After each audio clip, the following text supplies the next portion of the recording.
നമ്മളിൽ പലരും ജീവിതത്തിൽ വലിയ സ്വപ്നങ്ങൾ കാണുന്നവരാണ്. പക്ഷേ ആ സ്വപ്നങ്ങളിലേക്ക് നടന്നു കയറാൻ ശ്രമിക്കുമ്പോൾ നമ്മളെ തടയുന്ന ഒരേയൊരു കാര്യമുണ്ട്: അലസത. നാളെ ചെയ്യാം എന്ന് മാറ്റിവെക്കുന്ന ശീലം. ഇതിനെയൊക്കെയുള്ള ഒരേയൊരു മരുന്ന് ഡിസിപ്ലിൻ അഥവാ അച്ചടക്കം എന്നതാണ്. ഇന്ന് നമ്മൾ സംസാരിക്കാൻ പോകുന്നത് വെറുമൊരു മോട്ടിവേഷനെ കുറിച്ചല്ല, മറിച്ച് നിങ്ങളുടെ ജീവിതം മാറ്റിമറിക്കാൻ പോകുന്ന ഡിസിപ്ലിൻ്റെ ശാസ്ത്രത്തെയും അത് എങ്ങനെ വളർത്തിയെടുക്കാം എന്നതിനെക്കുറിച്ചുമാണ്. പലപ്പോഴും നമ്മൾ വിചാരിക്കാറുണ്ട്, എനിക്ക് നല്ല കഴിവുണ്ട്, എനിക്ക് ബുദ്ധിയുണ്ട്, എനിക്ക് നല്ല ആശയങ്ങളുണ്ട് എന്ന്. പക്ഷേ എന്തുകൊണ്ടാണ് ആ ആശയങ്ങൾ പലപ്പോഴും വെറും സ്വപ്നങ്ങളായി മാത്രം അവശേഷിക്കുന്നത്? എന്തുകൊണ്ടാണ് നമ്മൾ വിചാരിച്ച സമയത്ത് കാര്യങ്ങൾ പൂർത്തിയാക്കാൻ കഴിയാത്തത്? അതിനുള്ള ഉത്തരം നിങ്ങളുടെ കഴിവിൻ്റെ കുറവല്ല, മറിച്ച് നിങ്ങളുടെ ജീവിതത്തിൽ ഡിസിപ്ലിൻ ഇല്ലാത്തതാണ്. ഈ വീഡിയോയിലൂടെ നമ്മൾ വെറുമൊരു ഉപദേശമല്ല നൽകുന്നത്, പകരം നിങ്ങളുടെ തലച്ചോറിനെ എങ്ങനെ അച്ചടക്കമുള്ളതാക്കി മാറ്റാം, എങ്ങനെ മടി എന്ന ശത്രുവിനെ പരാജയപ്പെടുത്താം, നമ്മുടെ ജീവിതശൈലിയിൽ എങ്ങനെയൊക്കെ മാറ്റങ്ങൾ വരുത്താം എന്നതിനെക്കുറിച്ചാണ്. ലോകത്തിലെ ഏറ്റവും മികച്ച പുസ്തകങ്ങളും പഠനങ്ങളും ആസ്പദമാക്കി തയ്യാറാക്കിയ ഒരു മാസ്റ്റർ ക്ലാസ്സാണിത്. അതുകൊണ്ട് അടുത്ത കുറച്ചു സമയം നിങ്ങൾ ഈ വീഡിയോയ്ക്കായി മാറ്റിവെക്കുകയാണെങ്കിൽ ഇത് നിങ്ങളുടെ ജീവിതത്തിലെ ഒരു ടേണിംഗ് പോയിന്റ് ആയിരിക്കുമെന്ന് എനിക്ക് ഉറപ്പ് നൽകാൻ കഴിയും. നമുക്ക് തുടങ്ങാം. ദ സൈക്കോളജി ഓഫ് ഡിസിപ്ലിൻ, അച്ചടക്കത്തിൻ്റെ മനഃശാസ്ത്രം. മോട്ടിവേഷൻ എന്നത് ഒരു തീപ്പെട്ടിക്കൊള്ളി പോലെയാണ്. അത് പെട്ടെന്ന് കത്തും, പക്ഷേ പെട്ടെന്ന് കെട്ടുപോകും. എന്നാൽ ഡിസിപ്ലിൻ എന്നത് ഒരു എൻജിൻ പോലെയാണ്. അത് നിങ്ങളെ ലക്ഷ്യസ്ഥാനത്ത് എത്തിക്കുന്നത് വരെ പ്രവർത്തിച്ചു കൊണ്ടേയിരിക്കും. എന്തുകൊണ്ടാണ് ചിലർക്ക് അതിരാവിലെ എഴുന്നേൽക്കാൻ കഴിയുന്നത്, എന്നാൽ മറ്റു ചിലർക്ക് അലാരം അടിഞ്ഞു കഴിഞ്ഞും ഉറങ്ങാൻ തോന്നുന്നത്? എന്തുകൊണ്ടാണ് ഒരാൾ ജങ്ക് ഫുഡ് വേണ്ടെന്ന് വെച്ച് സാലഡ് കഴിക്കുന്നത്, എന്നാൽ മറ്റൊരാൾക്ക് തൻ്റെ ഡയറ്റ് നിയന്ത്രിക്കാൻ കഴിയാത്തത്? ഇതിൻ്റെ ഉത്തരം നമ്മുടെ മനസ്സിൻ്റെ ഉള്ളറകളിലാണ്. ഡിസിപ്ലിൻ എന്നത് വെറുമൊരു ശീലമല്ല, അത് നമ്മുടെ തലച്ചോറിലെ രണ്ട് വിരുദ്ധ ശക്തികൾ തമ്മിലുള്ള പോരാട്ടമാണ്. നമ്മുടെ തലച്ചോറിൽ പ്രധാനമായും രണ്ട് ഭാഗങ്ങളാണ് ഈ യുദ്ധം നയിക്കുന്നത്. ഒന്ന് പ്രിഫ്രോണ്ടൽ കോർട്ടക്സ്, ദൂരക്കാഴ്ചയ്ക്കുള്ള ബുദ്ധി. ഇത് നമ്മുടെ തലച്ചോറിൻ്റെ മുൻഭാഗത്താണ്. തീരുമാനങ്ങൾ എടുക്കുക, ലക്ഷ്യങ്ങൾ പ്ലാൻ ചെയ്യുക, യുക്തിസഹമായി ചിന്തിക്കുക എന്നിവയാണ് ഇതിൻ്റെ ജോലി. ഭാവിയിൽ എനിക്കൊരു IAS ഓഫീസറാകണം എന്ന് പറയുന്നത് ഈ ഭാഗമാണ്. 2. ലിംബിക് സിസ്റ്റം, തൽക്ഷണ സന്തോഷം. ഇത് തലച്ചോറിൻ്റെ പഴയ ഭാഗമാണ്. വിശപ്പ്, ഭയം, സന്തോഷം തുടങ്ങിയ വികാരങ്ങളെ ഇത് നിയന്ത്രിക്കുന്നു. ഇപ്പോൾ ആ റീൽസ് കാണൂ, ആ ഐസ്ക്രീം കഴിക്കൂ എന്ന് പ്രലോഭിപ്പിക്കുന്നത് ഈ ഭാഗമാണ്. നിങ്ങൾ പഠിക്കാനിരിക്കുമ്പോൾ ഫോൺ എടുക്കാൻ തോന്നുന്നത് നിങ്ങളുടെ ലിംബിക് സിസ്റ്റം പ്രീഫ്രോണ്ടൽ കോർട്ടക്സിനെ തോൽപ്പിക്കുന്നത് കൊണ്ടാണ്. ഡിസിപ്ലിൻ എന്നത് ഈ പ്രീഫ്രോണ്ടൽ കോർട്ടക്സിനെ പരിശീലിപ്പിച്ച് ശക്തിപ്പെടുത്തുന്ന പ്രക്രിയയാണ്.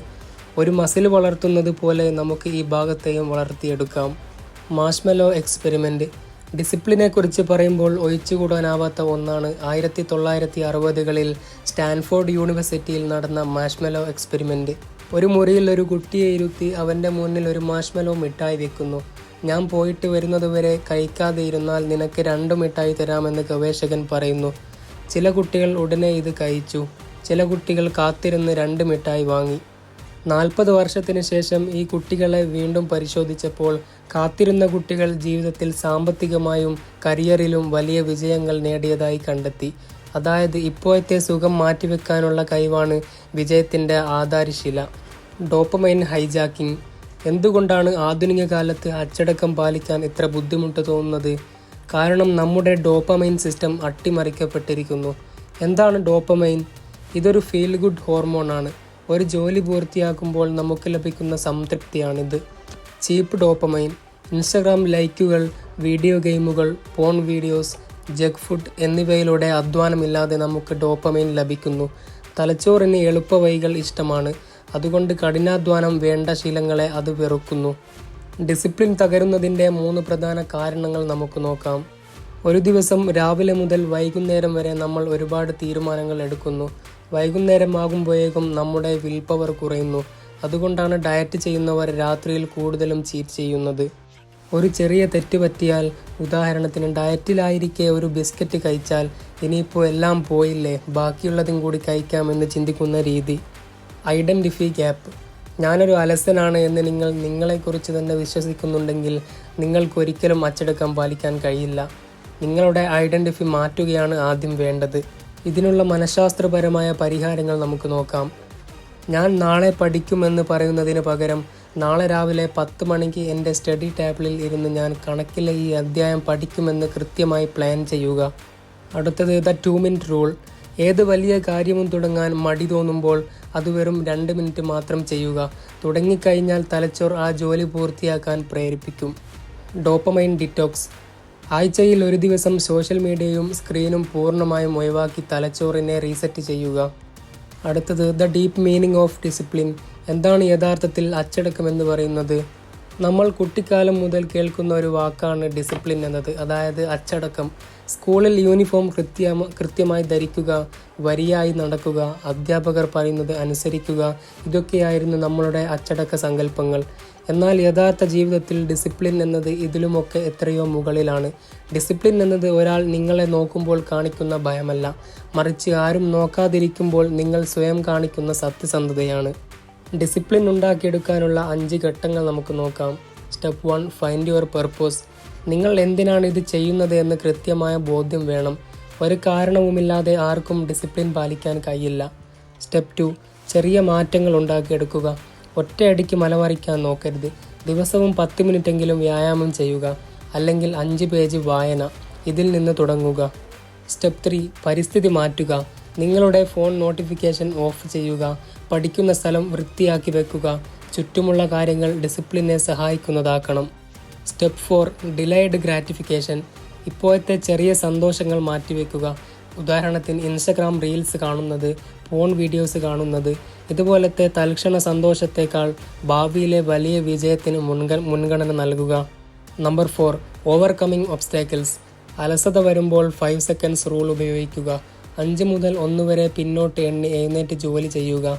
ഒരു ദിവസം ഡിസിപ്ലിൻ തെറ്റിയാൽ വിഷമിക്കരുത്. നെവർ മിസ്റ്റേക്സ് എന്ന നിയമം പാലിക്കുക. അടുത്ത തവണ കൂടുതൽ കരുത്തോടെ തിരിച്ചു വരിക. ഈ അധ്യായത്തിൽ അച്ചടക്കം കൊണ്ട് വിജയിച്ചവരുടെയും അച്ചടക്കമില്ലായ്മ കൊണ്ട് തകർന്നു പോയവരുടെയും 4 പ്രധാന കഥകൾ നമുക്ക് വിശദമായി നോക്കാം. നമ്മൾ എത്രയൊക്കെ സിദ്ധാന്തങ്ങൾ പറഞ്ഞാലും ചില മനുഷ്യരുടെ ജീവിതം കാണുമ്പോഴാണ് അച്ചടക്കം എത്രത്തോളം പവർഫുൾ ആണെന്ന് നമുക്ക് മനസ്സിലാകുന്നത്. ചരിത്രം പരിശോധിച്ചാൽ നമുക്ക് കാണാം, വലിയ കഴിവുള്ളവർ പരാജയപ്പെടുകയും എന്നാൽ കഠിനമായ ഡിസിപ്ലിൻ പാലിച്ച ശരാശരിക്കാർ ലോകം കീഴടക്കുകയും ചെയ്തിട്ടുണ്ട്. നമുക്ക് അത്തരത്തിലുള്ള ചില ഉദാഹരണങ്ങൾ നോക്കാം. Number 1, the legend of discipline. Mammootty എന്ന വിസ്മയം. മലയാളികൾക്ക് ഇതിലും വലിയൊരു ഉദാഹരണം കിട്ടാനില്ല. 70 വയസ്സിലും അദ്ദേഹം ഇന്നും യുവതാരങ്ങളെ വെല്ലുന്ന ലുക്കിലും ഊർജ്ജസ്വലതയിലും ഇരിക്കുന്നുണ്ടെങ്കിൽ അതിൻ്റെ ഒരേ ഒരു കാരണം ഡിസിപ്ലിൻ മാത്രമാണ്. അദ്ദേഹത്തിൻ്റെ ഭക്ഷണക്രമം നോക്കുക. പ്രലോഭനങ്ങളെ അതിജീവിക്കാനുള്ള അദ്ദേഹത്തിൻ്റെ കഴിവ് അത്ഭുതകരമാണ്. ഷൂട്ടിംഗ് സെറ്റുകളിൽ എല്ലാവരും ബിരിയാണി കഴിക്കുമ്പോൾ അദ്ദേഹം തൻ്റെ കൃത്യമായ ഡയറ്റ് പിന്തുടരുന്നു. ഉറക്കത്തിലും വ്യായാമത്തിലും അദ്ദേഹം പുലർത്തുന്ന ഈ കൃത്യനിഷ്ഠയാണ് അരനൂറ്റാണ്ടുകാലമായി അദ്ദേഹത്തെ ഈ സിംഹാസനത്തിൽ ഇരുത്തുന്നത്. പ്രായം വെറുമൊരു നമ്പറാണെന്നും ഡിസിപ്ലിൻ ഒരു ശരീരത്തിന് കാലത്തെ തോൽപ്പിക്കാൻ കഴിയുമെന്നും അദ്ദേഹം തെളിയിക്കുന്നു. നമ്മൾ ഇത്രയും നേരം സംസാരിച്ചത് വെറുമൊരു മോട്ടിവേഷനെ കുറിച്ചല്ല, മറിച്ച് നിങ്ങളുടെ ജീവിതം ഇനി എങ്ങനെയായിരിക്കണം എന്നതിനെക്കുറിച്ചാണ്. ഈ വീഡിയോയുടെ തുടക്കത്തിൽ നിങ്ങൾ കണ്ട ആ വ്യക്തിയല്ല ഇപ്പോൾ നിങ്ങൾ. കാരണം അച്ചടക്കം എന്നത് ഒരു ശിക്ഷയല്ല, മറിച്ച് നിങ്ങളെ സ്നേഹിക്കുന്ന നിങ്ങൾ തന്നെ നിങ്ങൾക്ക് നൽകുന്ന ഏറ്റവും വലിയ സമ്മാനമാണെന്ന് ഇപ്പോൾ നിങ്ങൾ ഓർക്കണം. പലപ്പോഴും നമ്മൾ പരാജയപ്പെടുമ്പോൾ വിധിയെ പഴിക്കും, സാഹചര്യങ്ങളെ കുറ്റം പറയും. പക്ഷേ സത്യസന്ധമായി ഒന്ന് ആലോചിച്ചു നോക്കൂ. നിങ്ങളുടെ ലക്ഷ്യത്തിലേക്ക് നിങ്ങൾ പൂർണ്ണ മനസ്സോടെ നടന്നിട്ടുണ്ടോ?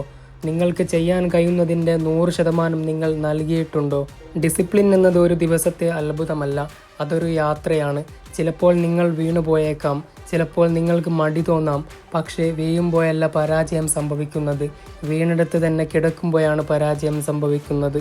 ഇന്ന് ഈ വീഡിയോ അവസാനിക്കുമ്പോൾ ഞാൻ നിങ്ങളോട് ആവശ്യപ്പെടുന്നത് വലിയ കാര്യങ്ങളൊന്നുമല്ല. നാളെ രാവിലെ നിങ്ങൾ എഴുന്നേൽക്കുമ്പോൾ നിങ്ങളുടെ മനസ്സ് പറയും അല്പം കൂടി ഉറങ്ങാമെന്ന്. അവിടെയാണ് നിങ്ങളുടെ ആദ്യത്തെ വിജയം തുടങ്ങേണ്ടത്. ആ മനസ്സിനെ തോൽപ്പിച്ച് നിങ്ങൾ എഴുന്നേൽക്കുന്ന ആ നിമിഷം നിങ്ങൾ നിങ്ങളുടെ ജീവിതത്തിൻ്റെ നിയന്ത്രണം ഏറ്റെടുക്കുകയാണ്. ഓർക്കുക, ഈ ലോകത്ത് 2 തരം വേദനകളാണുള്ളത്. ദ പെയിൻ ഓഫ് ഡിസിപ്ലിൻ, അച്ചടക്കത്തിൻ്റെ വേദന. ഇതിന് കനം കുറവാണ്, പക്ഷേ ഇത് നിങ്ങളെ വളർത്തും. ദ പെയിൻ ഓഫ് റീഗ്രെറ്റ്, അനുതാപത്തിൻ്റെ വേദന. ഇതിന് ടണ്ണുകളോളം ഭാരമുണ്ട്, പക്ഷേ ഇത് നിങ്ങളെ തളർത്തും. ഇതിൽ ഏത് വേണമെന്ന് തീരുമാനിക്കേണ്ടത് നിങ്ങൾ തന്നെയാണ്. ഈ വീഡിയോ ഇവിടെ അവസാനിക്കുകയാണ്, പക്ഷേ നിങ്ങളുടെ മാറ്റം ഇവിടെ തുടങ്ങണം. ഈ നിമിഷം മുതൽ നിങ്ങൾ മാറ്റിവെക്കാൻ ഉദ്ദേശിക്കുന്ന ആ ഒരു കാര്യം, അത് എന്തുമാകട്ടെ, അത് ഇപ്പോൾ തന്നെ ചെയ്തു തുടങ്ങുക. കമൻറ്റ് ബോക്സിൽ ഇന്ന് നിങ്ങൾ എടുക്കാൻ പോകുന്ന ആ ഒരു ഡിസിപ്ലിൻ തീരുമാനം രേഖപ്പെടുത്തുക. അത് മറ്റുള്ളവർക്ക് വേണ്ടിയല്ല, നിങ്ങൾക്ക് തന്നെ നൽകുന്ന ഒരു ഉറപ്പായിരിക്കട്ടെ. നിങ്ങളുടെ സ്വപ്നങ്ങളിലേക്ക് ഡിസിപ്ലിനോടെ നടന്നു കയറാൻ നിങ്ങൾക്ക് സാധിക്കട്ടെ എന്ന് ഞാൻ ആശംസിക്കുന്നു. നന്ദി, നമസ്കാരം.